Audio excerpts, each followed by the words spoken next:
Hi everyone, I am Ishita Khurana, first professional MBBS student at Vardhman Mahavir Medical College and Safdarjung Hospital New Delhi.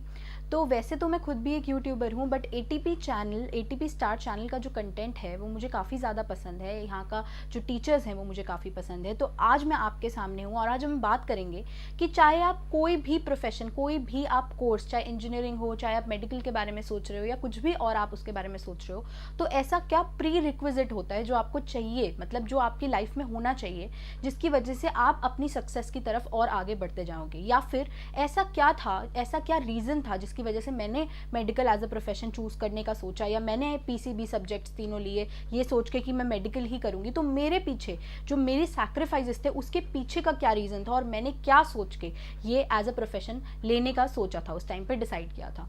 तो बहुत सारे ऐसे aspirants हैं, हम सबको पता है कि इतना कंपटीशन है, तो इतने सारे लोग मेडिकल की तरफ जा रहे हैं और कंपटीशन नीट के लिए अपीयर करते हैं। बट जब मेरी बारी थी तो मेरे साथ ये हुआ था कि जो मेरी स्टोरी है उसमें जैसे बचपन से ही मेरे दिमाग में कहीं ना कहीं सबकॉन्शियस में मेरे था कि मुझे एक डॉक्टर ही बनना है। बहुत सारे ऐसे स्टूडेंट्स होते हैं जो 11th-12th में जब स्ट्रीम की चॉइसेस आती हैं हमारे पास, तो 11th में वो कन्फ्यूज होते हैं कि मैथ्स लें या हम बायो लें। मैथ्स में हमारे मार्क्स कम आ रहे हैं तो चलो हम बायो ले लेते हैं, तो हम मेडिकल कर लेंगे और MBBS हम कर पाएंगे।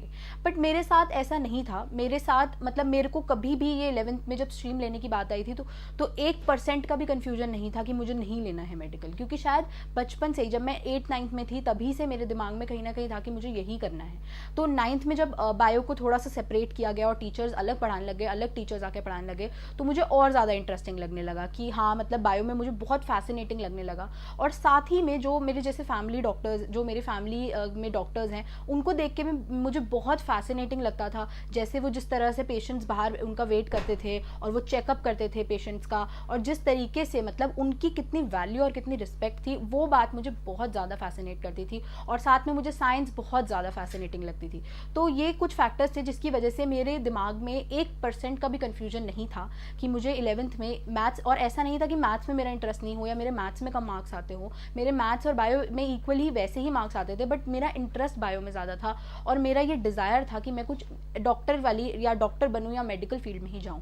और उसके साथ साथ मेरी फैमिली में एक ऐसा इंसिडेंस हुआ था कि जब मेरे घर में मेरी एक रिलेटिव को, she was suffering from cancer, तो तब जब उनका ट्रीटमेंट चल रहा था तब मुझे ये बात बहुत ज़्यादा रियलाइज़ हुई थी कि एक डॉक्टर की कितनी ज़्यादा वैल्यू होती है और एक डॉक्टर का क्या रोल होता है किसी की लाइफ में। क्योंकि आप जब एक डॉक्टर के पास जाते हो तो आप उसके ऊपर कितना ज़्यादा फेथ करते हो, आप अपनी पूरी बॉडी आप उनके हवाले एक तरह से कर देते हो, वो आपका चेकअप करते हैं, तो आपका डॉक्टर के ऊपर कितना ज़्यादा फेथ होता है। और दूसरी चीज़, आप कितना रिस्पेक्ट करते हो और कितनी आप उनकी वैल्यू करते हो।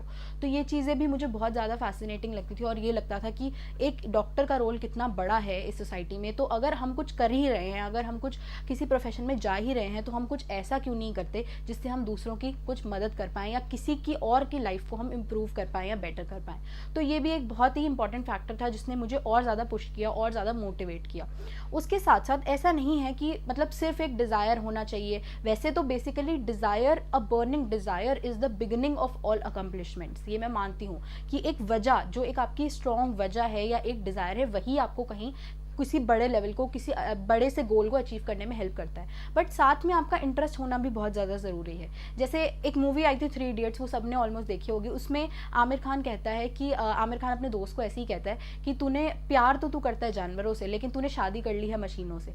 तो वो चीज़ मत करना। अगर आपका इंटरेस्ट कहीं और है, तो अगर आप अपने इंटरेस्ट को परस्यू करोगे, साथ में आप ये भी देखोगे कि आपका डिज़ायर भी होना चाहिए, तो ये दोनों चीज़ें जब मिल जाती हैं तो आप कुछ बहुत अच्छे लेवल पर अचीव कर पाते हो। तो मेरा यही था कि मेरी जो मोटिवेशन या जो मेरा डिज़ायर था वो बहुत स्ट्रॉन्ग था। और साथ में शायद इसीलिए जब मेरा पहली बार में सिलेक्शन भी नहीं हुआ था, तब भी मैं उस तरह से उस लेवल पे मतलब डिप्रेस नहीं थी या डीमोटिवेट इतना नहीं हुई थी कि मैं दोबारा बाउंस बैक ना कर पाऊँ। तो अगर आपका वजह बहुत स्ट्रॉन्ग है तो आप आराम से, जैसे बहुत लोग पूछते हैं कि हम बहुत डिस्ट्रैक्टेड हो जाते हैं पढ़ते हुए, हमसे पढ़ने का हमें मन नहीं करता, तो अगर आपका कभी पढ़ने का मन नहीं करता तो आप बस एक बार या तो अपनी आंखें बंद करके ये सोच लेना कि अगर जब हमारा सपना है, जो हमने सोचा है कि हम आगे 1-2 साल में बनने वाले हैं, जब हम वो बन जाएंगे तो हमें कैसा लगेगा। आप बस एक बार आंखें बंद करके वो इमेजिन कर लेना। तो आई एम श्योर मैं ये करती थी, क्योंकि अगर आपको कभी भी लगे तो बस आप एक बार ये सोच लेना कि हमने क्यों, या तो 2 चीज़ें सोच सकते हो, या तो एक सोच लेना कि जब हम बन जाएंगे, जब हमारा सपना पूरा होगा तब कैसा होगा, और दूसरी चीज़ ये सोच लेना कि अब हम जब बीच में हम जब तैयारी कर रहे हैं तो हमने स्टार्ट क्या सोच के किया था। ये दोनों चीज़ें ज़रूर सोचना कभी भी अगर आपको डिस्ट्रैक्शन फील हो, क्योंकि यही चीज़ें आपके डिज़ायर को, आपकी जो वजह है जिसकी वजह से आपने ये स्ट्रीम चूज़ करी है, चाहे आप इंजीनियरिंग कर रहे हो या चाहे आप डॉक्टर बनना चाहते हो, तो दोनों में ही ये बहुत ज़रूरी है कि आपकी वजह कितनी स्ट्रांग हो, आपका डिज़ायर कितना स्ट्रांग हो। तो ये सब चीज़ों का आप ध्यान रखना और डिस्ट्रैक्ट मत होना। अभी जैसे लास्ट ऐसा नहीं है कि मतलब मेरे साथ ऐसी सिचुएशन कभी नहीं आई हो कि मेरा पढ़ने का मन ही नहीं करा या मैं हमेशा ही पढ़ती रहती थी, ऐसा नहीं है। जब मेरा नहीं हुआ था पहली बार तो मैं बहुत ज़्यादा डिप्रेस थी, और मुझे भी लगता था कि क्या हो गया ये मेरे साथ, या मेरा इतना मतलब मैं जो सोचती थी बचपन से, जो मेरा सपना था वो आज टूट गया। पर उसके बाद भी बाउंस बैक करना बहुत ज़रूरी होता है। अभी भी जैसे ऐसी सिचुएशंस आती हैं कि जैसे अब नीट पोस्टपोन हो गया है, जेई भी पोस्टपोन हो गया था, तो अनसर्टेनिटीज़ हैं, बट डिपेंड ये करता है कि आप उसमें कैसे बाउंस बैक करते हो और आप दूसरों से कैसे अलग हो, क्योंकि वो सिचुएशन सबके साथ है, बट डिपेंड उस पर करेगा कि आप उस सिचुएशन को कैसे फेस करते हो और कैसे उसको टैकल करते हो। तो मैं सभी एस्पिरेंट्स जो भी नीट के लिए या जेई के लिए प्रिपेयर कर रहे हैं उन्हें यही कहूँगी कि कभी भी अगर आप ऐसी सिचुएशन में फंस जाओ, जब आपके हो सकता है आपकी फाइनेंशियल प्रॉब्लम हो, कुछ फैमिली प्रॉब्लम्स हो, या हो सकता है कोई और ऐसी प्रॉब्लम हो कि नीट पोस्टपोन हो रहा है, हम डिप्रेस हो गए हैं, तो सिर्फ यही चीज़ सोचना कि हमने स्टार्ट क्यों किया था, और अब हम बीच में हैं, अब हमने इतना सफ़र तय कर लिया, हम इतनी आगे तक आ गए हैं, तो अब हम नहीं छोड़ सकते हैं, अब हम हार नहीं मान सकते हैं। तो ये चीज़ ज़रूर सोच लेना। और आई थिंक जो आपकी ये जो बेस है, जो फाउंडेशन है, यही आपको this makes you keep going. इसीलिए आप बार बार अगर गिरते हो तो फिर उठ के फिर से वापस से पढ़ाई करना शुरू कर देते हो। तो इसलिए बहुत ज़रूरी है कि आप खुद सेल्फ मोटिवेटेड रहो। किसी और के मोटिवेशन से अच्छा है कि आप खुद अपने आप से पूछो कि हमने क्यों ये चूज़ किया था और हम क्या कर रहे हैं। आपको अपनी क्लैरिटी होनी चाहिए एक लाइफ में, और आई थिंक वो बहुत ज़्यादा इंपॉर्टेंट है। तो ऐसे ही मैं आपके साथ आती रहूँगी, कुछ बातें करती रहूँगी। You can subscribe this channel, press the bell icon so that you don't miss any update, and see you all.